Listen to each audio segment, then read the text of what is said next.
بالله من الشيطان الرجيم. بسم الله الرحمن الرحيم. ما ننسخ من آية أو ننسها نأتي بخير منها أو مثلها ألم تعلم أن الله على كل شيء قدير ألم تعلم أن الله له ملك السماوات والأرض وما لكم من دون الله من ولي ولا نصير. صدق اللہ العظیم. ترجمہ: ما ننسخ من آیت، جو ہم منسوخ کرتے ہیں کوئی آیت، او ننسها، یا ہم بلا دیتے ہیں اس آیت کو، نأتی بخیر منہا، ہم لے آتے ہیں اس سے بہتر، او مثلها، یا اس جیسی. علم تعلم، کیا آپ نہیں جانتے کہ بے شک اللہ تعالیٰ علی کل شیء قدیر، ہر چیز کے اوپر قادر ہے. علم تعلم، کہ آپ نے نہیں جانا کہ ان اللہ لہ ملک السماوات والارض، کہ بے شک اللہ ہی کے لیے ہے آسمانوں اور زمین کی بادشاہت. وما لکم من دون اللہ، اور نہیں ہے تمہارے لیے اللہ کے سوا من ولی، کوئی ولی، ولا نصیر، اور نہ کوئی حمایتی مددگار. ان میں سے پہلی آیت کے اندر اللہ تعالیٰ نے نسخ کا مسئلہ بیان کیا ہے. نسخ کا معنی ہوتا ہے زائل کر دینا، ختم کر دینا، مٹا دینا. تو اللہ تعالیٰ یہ کہتے ہیں کہ ہم کوئی حکم نازل کرتے ہیں قرآن پاک کے اندر، پھر اس کو کچھ عرصے کے بعد اس کو ختم کر دیتے ہیں، تو یا تو اسی جیسا ایک حکم آ جاتا ہے یا اس سے بہتر لے آتے ہیں. اس نسخ کے اوپر، منسوخ ہونے کے اوپر مشرکین اور کافر بہت اعتراض کرتے آئے ہیں. اعتراض وہ یہی کرتے ہیں کہ اس طرح کا ہی بنتا ہے کہ بھئی دیکھو، یہ جو حکموں کو بدلا جاتا ہے نا یا مٹایا جاتا ہے، یہ وہ کرتے ہیں جن کو پتہ نہ ہو. جیسے انسان کوئی قانون بناتے ہیں، پھر دیکھتے ہیں کچھ عرصے کے بعد یا اپوزیشن کے یا دوسروں کے شور مچانے سے یہ تو قانون آپ کا غلط ہے، وہ واپس لے لیتے ہیں، ٹھیک ہے جی، اس کو ختم کر دیتے ہیں. کیوں؟ کہ وہ کمزور ہوتے ہیں، ان کو پتہ نہیں ہوتا کہ یار یہ اس قانون کے اندر مفاسد کیا کیا ہیں، اس قانون کے اندر اس جو ہے کام کے اندر غلطیاں کیا کیا ہیں. لیکن اللہ تعالیٰ کی ذات اس سے پاک ہے. اللہ تعالیٰ کو تو ہر چیز کا علم ہے. جو کچھ قیامت تک یا قیامت کے بعد جو کچھ بھی ہونا ہے، سب کا اللہ رب العزت کے علم کے اندر ہے، سب کچھ، ٹھیک ہے جی. تو وہ کہتے ہیں کہ پھر یہ بدلتے کیوں ہیں؟ بس ایک حکم آ گیا، اللہ تعالیٰ کو پتہ ہے، تو وہی رہنا چاہیے. اور مشرک اور کافر لوگ اب بھی اس کے اوپر، قرآن پاک کے اوپر، اس طرح کی آیات کے اوپر جو ہے وہ اعتراض کرتے ہیں، ٹھیک ہے نا جی، کہ بھی تمہارے اللہ کو تو نعوذ باللہ جو ہے پتہ ہی نہیں چلتا، کبھی ایک قانون بناتا ہے، کبھی ایک بناتا ہے. تو اس کی جواب کے اندر علماء نے باقاعدہ کتابیں لکھی ہیں، ٹھیک ہے نا جی. اور نسخ جو ہے، یہ یاد رکھیں، یہ ایک ضرورت ہے، ٹھیک ہے نا جی، بندوں کی ضرورت ہے. مثال کے طور پر اس کی مثال ایسے ہی ہے نسخ کی، کہ جیسے ڈاکٹر کے پاس آدمی دوائی لینے کے لیے جاتا ہے، تو ڈاکٹر ایک دوائی دیتا ہے اور کہتا ہے کہ مجھے جو ہے 4-5 دن کے بعد جو ہے چیک کروانا جو ہے، پھر اس کے بعد وہ دوائی بدل دیتا ہے، ٹھیک ہے نا جی. وہ پہلی روک دیتا ہے، دوسری دیتا ہے. تو یہ دوائی بدلنا، یہ ڈاکٹر کو پتہ ہوتا ہے، ڈاکٹر کے علم کے اندر ہوتا ہے کہ پہلے اس کو فلاں دوائی جو ہے وہ استعمال کروائی جائے، اس کے بعد فلاں دوائی استعمال کروائی جائے. اسی طرح خوراک کے اندر ہوتا ہے، خوراک بھی بدلتے ہیں کہ بھئی پہلے آپ کی یہ خوراک ہے، پھر وہ کہتے ہیں کہ بھی اس کے بعد آپ نے یہ کھانی ہے، یہ کھانی ہے. تو شروع سے ہی ڈاکٹر جو ہے وہ دودھ اور یہ وہ اس طرح کی چیزیں جو ہے وہ نہیں کھانے کا حکم دیتے. تو اسی طرح پہلے جو ہے وہ احکام بندوں کے اندر جو ہے وہ مادہ نہیں تھا، یوں سمجھیں، یا طاقت نہیں تھی، یا ہمت نہیں تھی. اللہ تعالیٰ نے دوسرے احکام نازل کیے اور کچھ عرصے کے بعد جو ہے وہ دوسرے احکام نازل فرما دیے. مثال کے طور پر عربوں کی گھٹی کے اندر شراب پڑی ہوئی تھی. وہ محفل جو ہے وہ بیکار سمجھتے تھے، وہ دعوت، اس دعوت کو ناتمام یعنی جو ہے وہ سمجھتے تھے، کمزور سمجھتے تھے. جس دعوت، جس کھانے کے اندر کھانے کے بعد جو ہے وہ شراب نہ پلائی جائے. جیسے ہمارے ہاں کھانے کے بعد جب تک چائے نہ پلائی جائے تو کئی لوگوں کو مزہ ہی نہیں آتا، سکون ہی نہیں آتا، وہ کہتے ہیں نہیں کچھ نہیں خدمت کی تھی. اب شراب ان سے یک دم کہہ دیا جائے کہ بھئی شراب نہیں پینی، شراب حرام ہے، بند ہے، بس تو یہ بڑا مسئلہ بننا تھا، ٹھیک ہے نا، جس سے رکنا ان کے لیے مشکل ہونا تھا۔ تو اللہ تعالیٰ نے آہستہ آہستہ منع کیا۔ پہلے کہا کہ بھئی نماز لا تقربوا الصلاۃ وانتم سکارا، جب نماز کا ٹائم ہو تو تم نشے کے اندر نہ ہو۔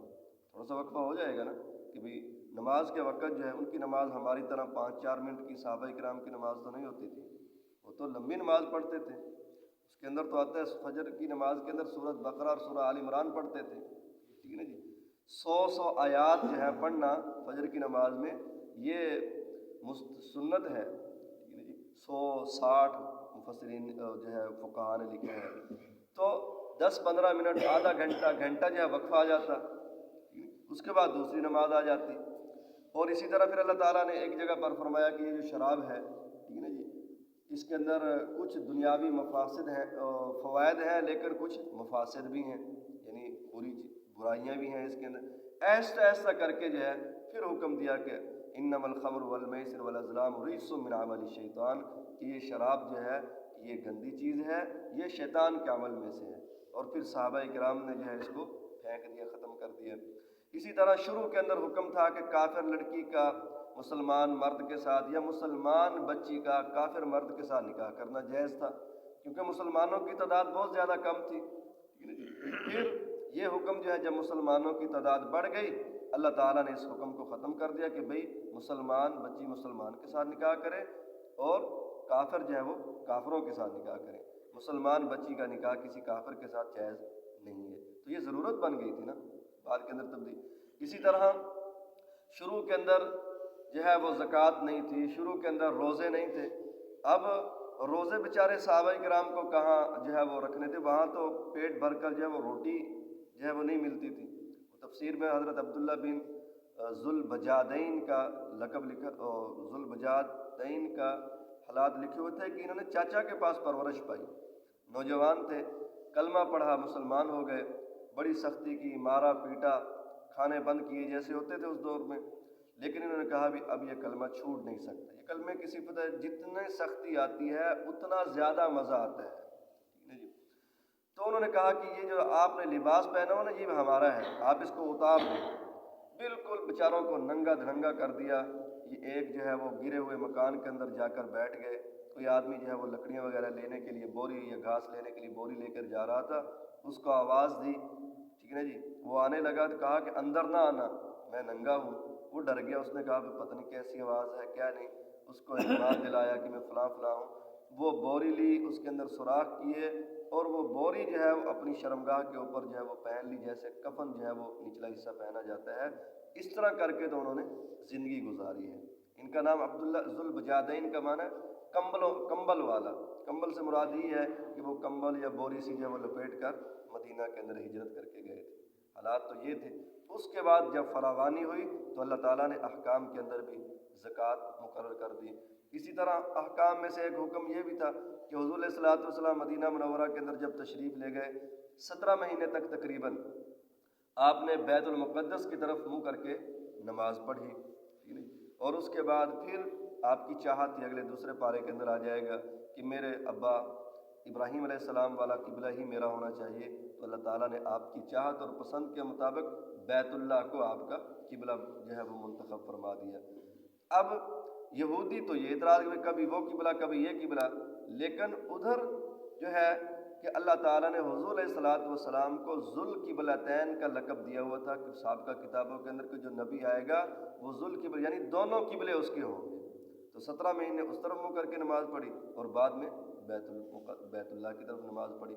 تو اس طرح جو ہے اللہ تعالیٰ نے احکام نازل کیا ہے۔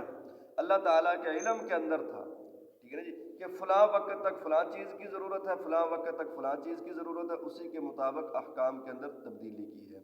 اسی کو یہاں اللہ تعالیٰ نے فرمایا کہ ما ننسخ من آیت، جو کوئی آیت ہم منسوخ کر دیں، او ننسیا، یا تو ہم اس کو بھلا دیتے ہیں، سنقرئک فلا تنسا، 30ویں پارے کے اندر ہم آپ کو پڑھائیں گے، فلا تنسا، آپ بھولیں گے نہیں۔